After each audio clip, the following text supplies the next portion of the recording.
My mother, Rebekah Griffard, born March 3, 1943, died May 15, 2020, 77 years old. It seems so unfair that death could have such power to take away someone that we love.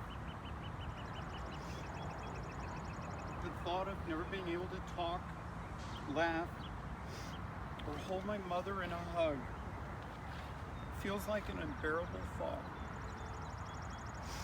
The worst pain of any. So how can I find peace? How can this ever be okay? The only comfort and peace is that what my mother believed is true, that she will be resurrected and restored one day into perfect health. The Bible calls death an enemy and promises to conquer that enemy and bring about amazing things for all mankind. But until that day, man dies. The comfort I have from the Bible teaches that when we die,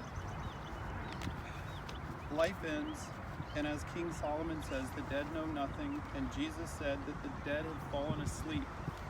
They're resting. We know my mother loved to sleep, and that was a comfort. And knowing my mother is asleep in death actually frees me from worrying.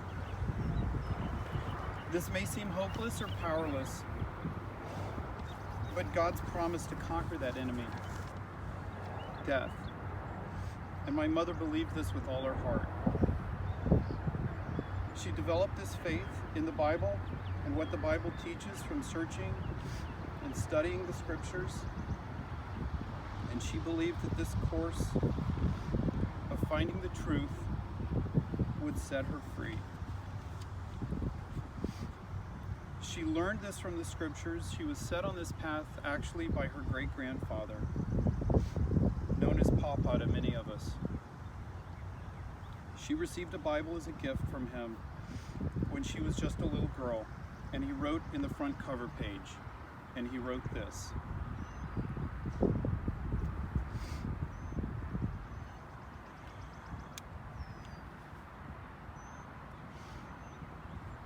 Honey B. Shelley, April 13, 1952.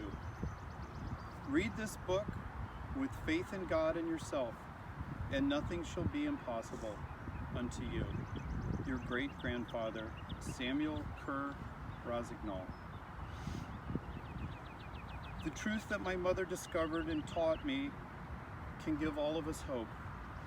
Once death is conquered, the dead will be called out of the tombs by Jesus.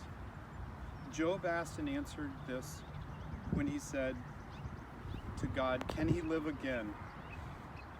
And then he said, "To God you will call, and the dead will answer."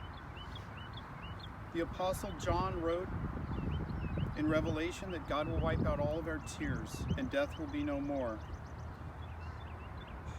The resurrection hope is taught throughout the Bible as the restoring of God's purpose to the earth, and that it will be inhabited by the righteous.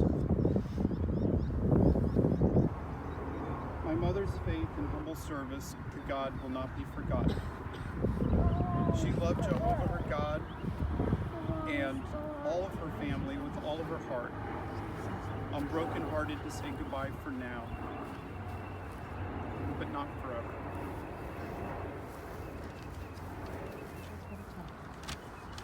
First part of this is a reading from the book of Solomon, the wisdom of Solomon.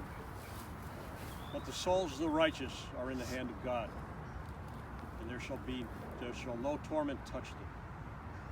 In the sight of the unwise they seem to die, and their departure is taken to misery, and their going from us to be utter destruction. But they are at peace. She was not angry or self-pitying. Honey accepted ALS and its inevitable, too soon ending with a grace that I could never muster. She was able to do this because her faith was strong, and she knew with all her being that she would be resurrected without disease or other impediments. This sustained her and allowed her to leave us behind quietly in her sleep. Sleep easily, my love. We grieve your passing, but are joyous in knowing that you rest peacefully and pain-free in the bosom of the Lord. A little quote. I walk down memory lane